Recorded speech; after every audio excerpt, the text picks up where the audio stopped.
Right then, it is hot here in the States at the moment. It's always hot here in the States in June and July. This is no surprise, surely, to anyone. This, of course, photo went viral. The Borussia Dortmund substitutes during their game at the weekend, watching the game from the locker room where it was cooler, getting them out of the heat. Enzo Maresca talking about how Chelsea have dealt with the heat so far, looking ahead to their final game in the group stages, saying it's almost impossible to train.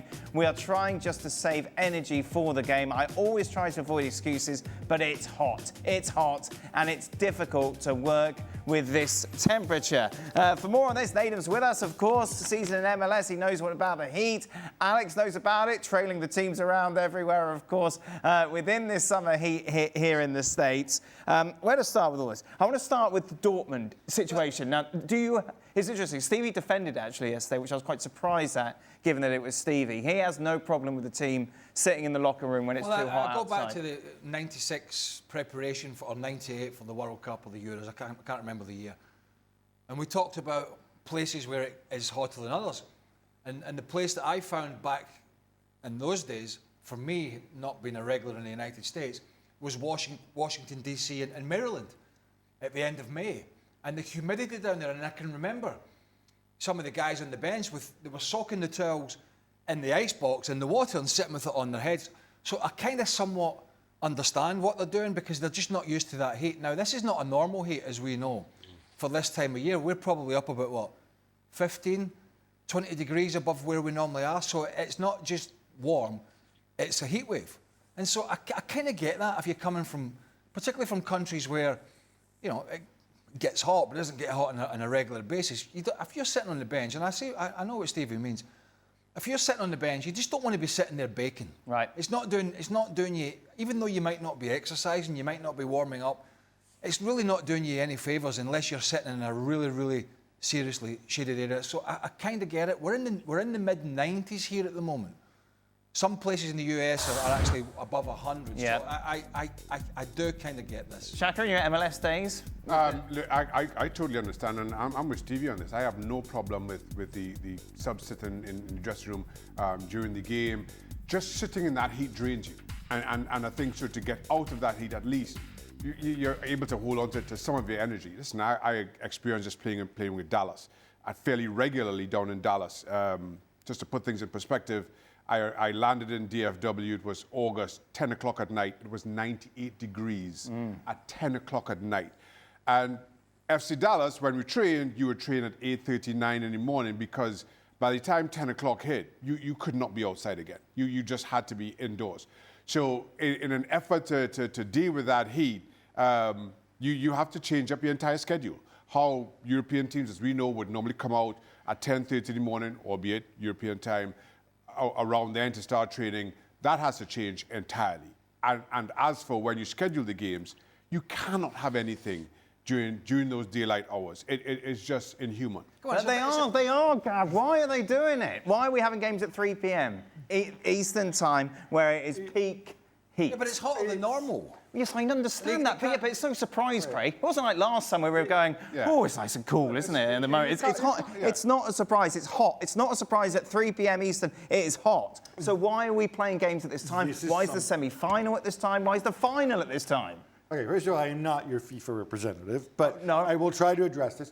Look, part of it is they want to make this a global tournament, right? So you don't want to have multiple games at the same time. So you have 4 games.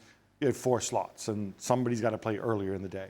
Part of it is the television audiences in Europe, simply put, right? That also matters. If you play at noon or at 3 o'clock on the East Coast, then they can watch it in prime time in Europe. That's where a lot of these clubs are from. That plays into it as well. I think for the World Cup, they need to figure something out. I don't know if there's ways to cool the stadium like they supposedly did in Qatar. I don't know if there's other things. What I don't want, we all remember the 94 World Cup final, which kicked off at noon in LA, and what a car crash that was. That doesn't help. But it's... Yeah, I mean, the other thing is when you have, you know, it's like when you have people come to your house. No. Mr. Social Butterfly. I really want to see where this is going. No, I'm just for a little... Shall I read the text that I sent you last week? Honestly. Craig, I'm 10 minutes from yours, so you're around. No, right? I was having a bad time, right? I didn't want you around my freaking act. I wasn't in good. I looked like Robinson Crusoe, right? I wasn't in good shape. My point is, we've all had people at our places on holiday, right? I've got our places on holiday coming to the States, right? It's akin to them coming over here when it's like this now. They get out the car or they step into your deck in your back garden and they go, holy smokes. Yeah, it's like walking into an oven. They just don't understand it, they don't get it. And I think for a lot of these European players, not them all, because these clubs have got players from all over the world, but for a fair chunk of them, they step out of the hotel and it just hits them. And then when you're trying to play in the height of day and that kind of heat, and the heat isn't the biggest, it's the humidity. The humidity is the killer, and we've got a lot of it at the moment. So, but where I would take a little bit of umbrage with Maresca, because coaches always want to train. Oh, I want to train. I never get enough time to work with my players. They're training at this time of year. Again, the argument, they're still playing the Club World Cup, long hard seasons, not even pre-season. The training would have to be pretty light anyway. They've just finished a 9-month season, had a very short break, come out to the States, they have this Club World Cup. You're not really going to be putting your players through anything strenuous at all. Not because of the conditions and not because of you've had this long, hard season. Gab's right, it is something, they are going to have to figure this out for the World Cup because although it isn't normally this hot, in a year's time, it could come back. We could have a month of this during the World Cup and it could completely kibosh the quality of some of the games. Yeah, that's it, Nathan, because surely if you're FIFA, you want to market this tournament but put on a show. And as Gab said, you think back to 94 and that final, it was anything but. Yeah, I think these are all valid points. And I've got to say, when these teams, say from Europe and around the world, do come to America in June and July, it's not for the conditions. It's definitely for other things because people will say how tough it is. And even, for example, things like the pitch conditions in terms of what they're used to. So yes, I think going into next year, FIFA really needs to look at it. But to be honest, I think their hands are tied. And I think as well, to link it to MLS, obviously it's a different competition. That was one of the things that I thought was the biggest flaw of MLS is the fact that the game could never really be watched by masses around the world because games always had to be played at night time. And I think if that's going to be the case for the World Cup next year, to try and help the players and sort of raise the quality, I think it'll probably be one of the least watched tournaments outside of the domestic nation itself. Alex, you've done nothing but moan since coming to the States about the weather and about how hot it is. And people will be surprised of that considering you live in Spain.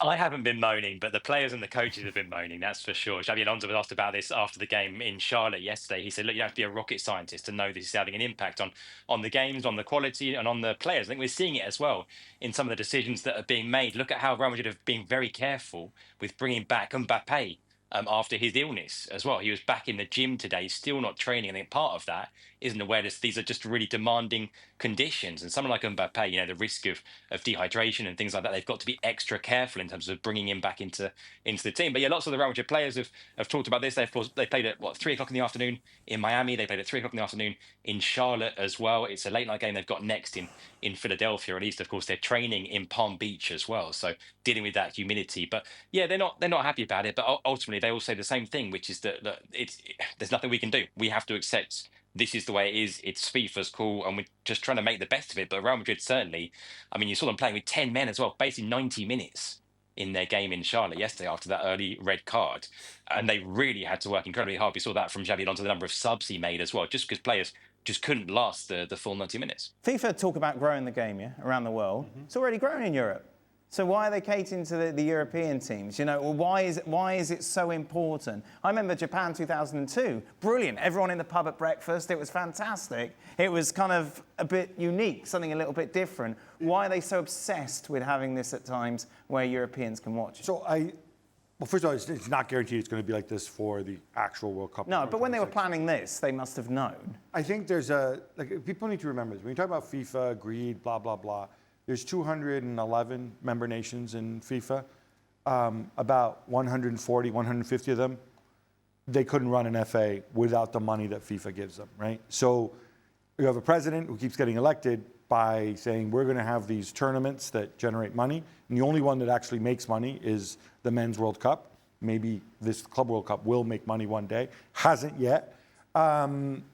And then he goes and he redistributes this money out to the member nations so that smaller nations, poor nations can run FAs, right? That's the model, whether we like it or not. That's why they're so obsessed with money and growing the game and so on.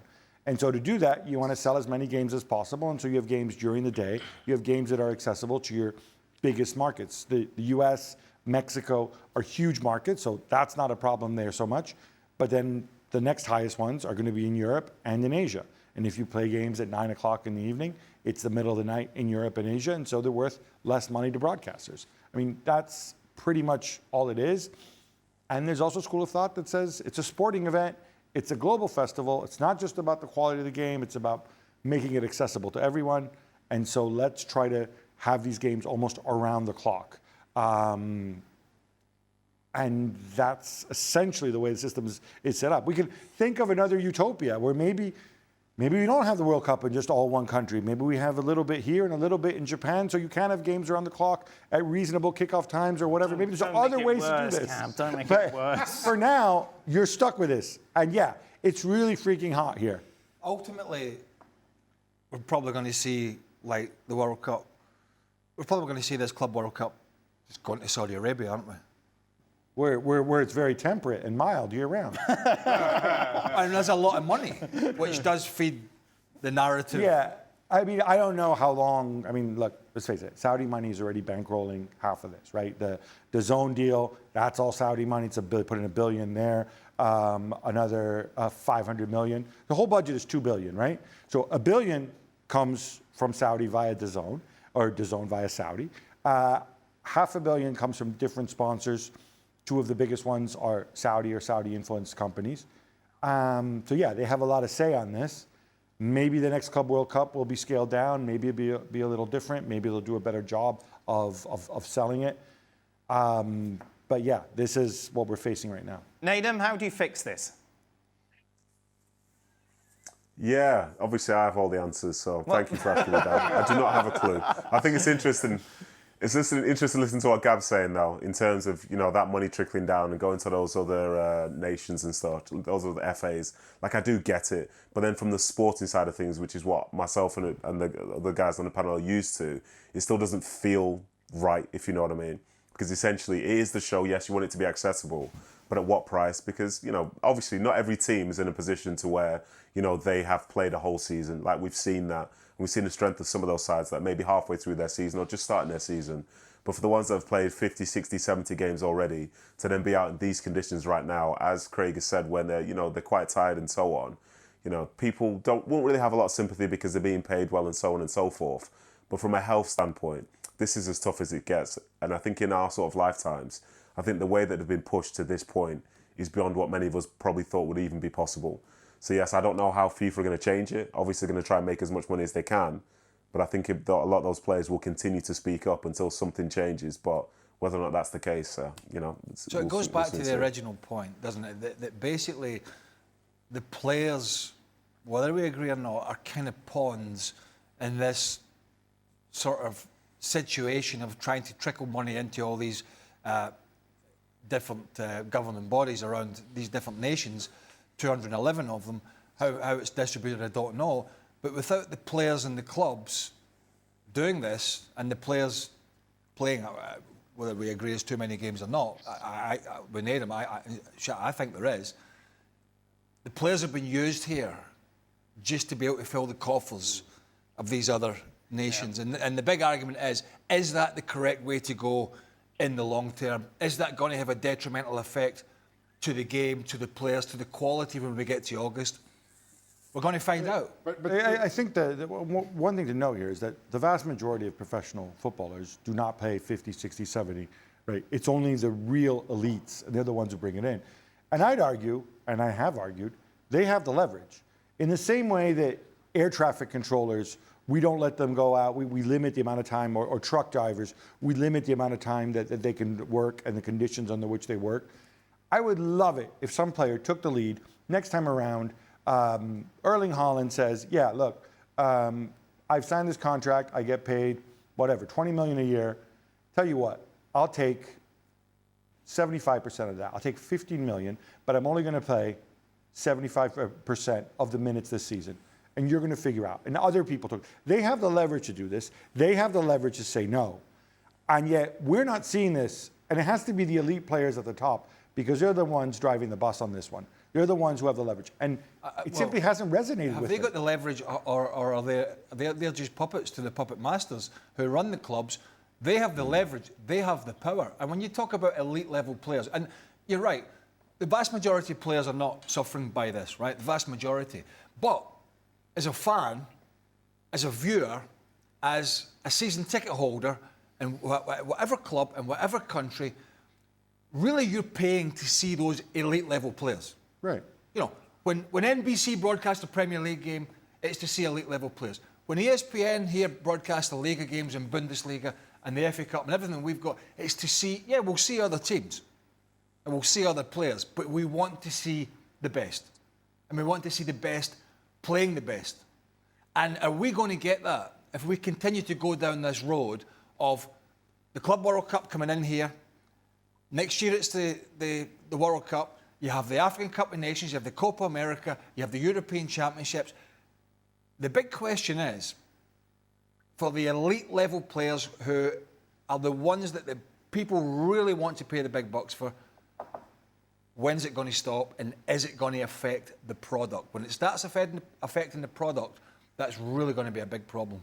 Go on, Jack. Yeah, my concern here, well, we keep talking about FIFA's money trickling down to the smaller nations.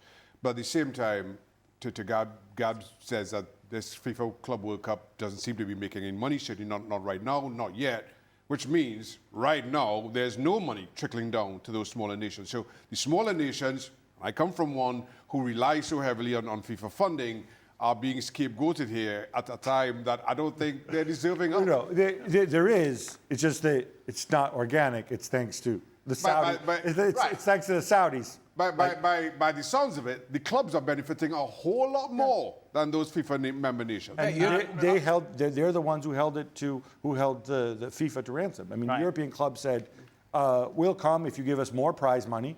Only 45% of the prize money is being handed out of merit. The other 55% is basically appearance fees. So Real Madrid will get 36 million just for showing up, and Auckland City, and don't laugh, will get, I think, 1.2 million just for showing up.